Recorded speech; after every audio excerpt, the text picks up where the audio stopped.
ये कहना आसान है केशव, साधारण मनुष्य के लिए इस मानसिक स्तर पर पहुंचना बहुत कठिन है। इसके लिए सांसारिक मनुष्यों को किसी दैवीय सहायता की आवश्यकता होगी। तुमने ठीक कहा अर्जुन। भगवत कृपा के बिना कोई भी कार्य सिद्ध नहीं हो सकता। इसलिए मनुष्य को अपने पुरुषार्थ के साथ साथ प्रभु की भक्ति का भी आश्रय लेना चाहिए। हे अर्जुन, परमात्मा की भक्ति करने से मन सात्विक हो जाता है और विषयासक्ति पूर्णतः समाप्त हो जाती है। और यदि आसक्ति का नाश नहीं हुआ तो? आसक्ति का नाश नहीं हुआ तो मनुष्य का सर्वनाश हो जाता है। सर्वनाश? हां पार्थ, सर्वनाश। हे अर्जुन, आसक्ति के मारे हर मनुष्य किसी भी विषय के आकर्षण और मोह में फंसकर सोते जागते निरंतर उसी का चिंतन करते रहते हैं।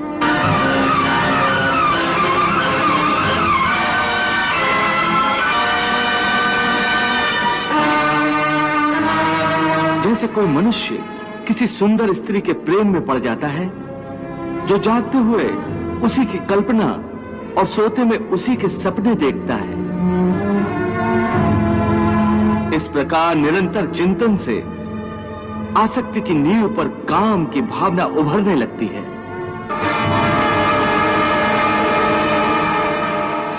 काम या वासना में थोड़ी भी रुकावट आने से क्रोध का आगमन हो जाता है।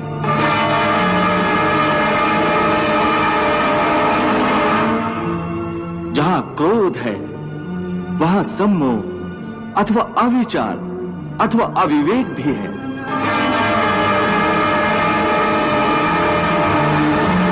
जिस प्रकार प्रचंड वायु के झोंके से दीपक की ज्योति बुझ जाती है, उसी प्रकार काम जनित अविवेक की आंधी से मनुष्य की स्मृति नष्ट हो जाती है।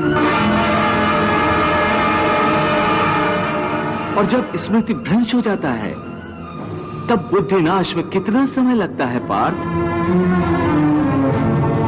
चैतन्य का नाश होने पर जो दशा शरीर की होती है, ठीक वही दशा बुद्धि का नाश होने पर मनुष्य की हो जाती है। बुद्धिनाश के कारण मनुष्य का भी सर्वनाश होता है।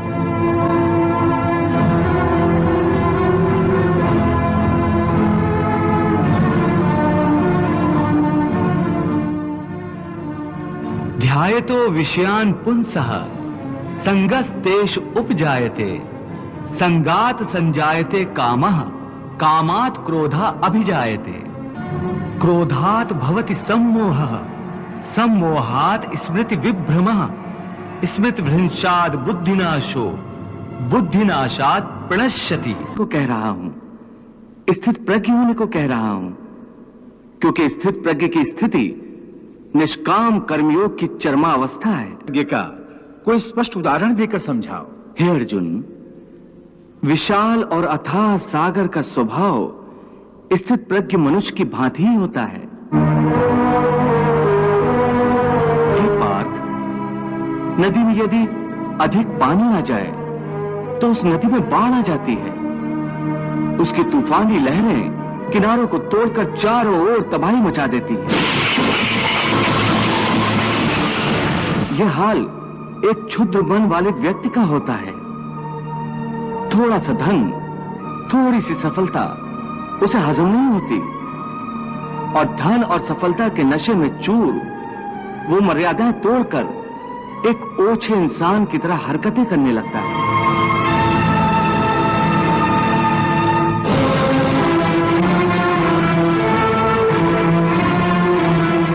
परंतु स्थित प्रज्ञ मनुष्य एक सागर की भांति होता है, जिसमें चारों ओर से नदियों का जल निरंतर जमा होता रहता है।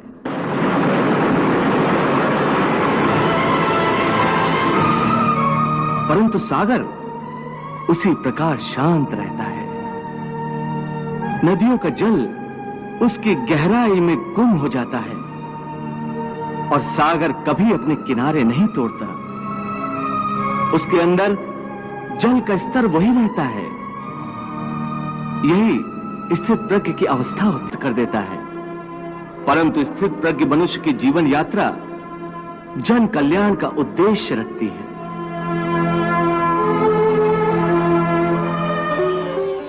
प्रभु, भगवान श्री कृष्ण के कथन अनुसार स्थित प्रज्ञ मनुष्य आसक्ति से मुक्त रहते हैं, परंतु जब कोई मनुष्य संसार में रहकर संसार को भोग रहा हो तो देखने वाले तो उन्हें भोगी ही समझेंगे ना?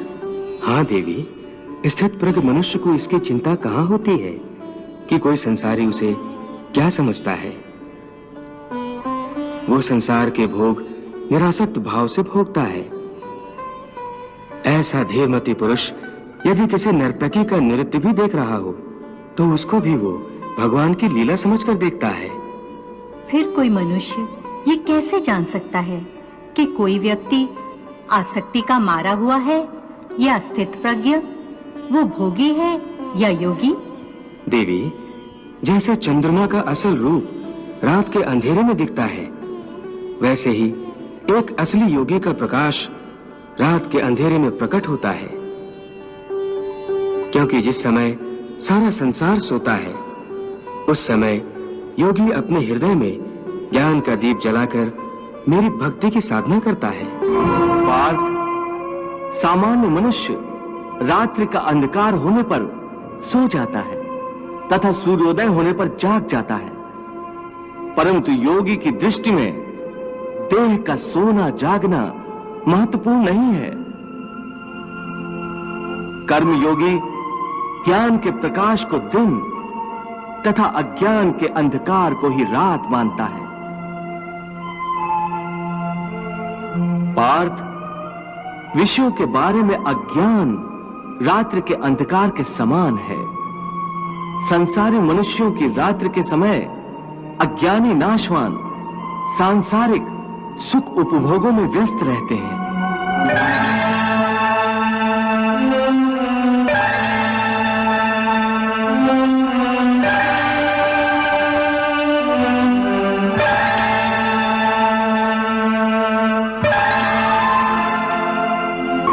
ज्ञानी और योगी जागते हैं और परमात्मा का चिंतन करते हैं।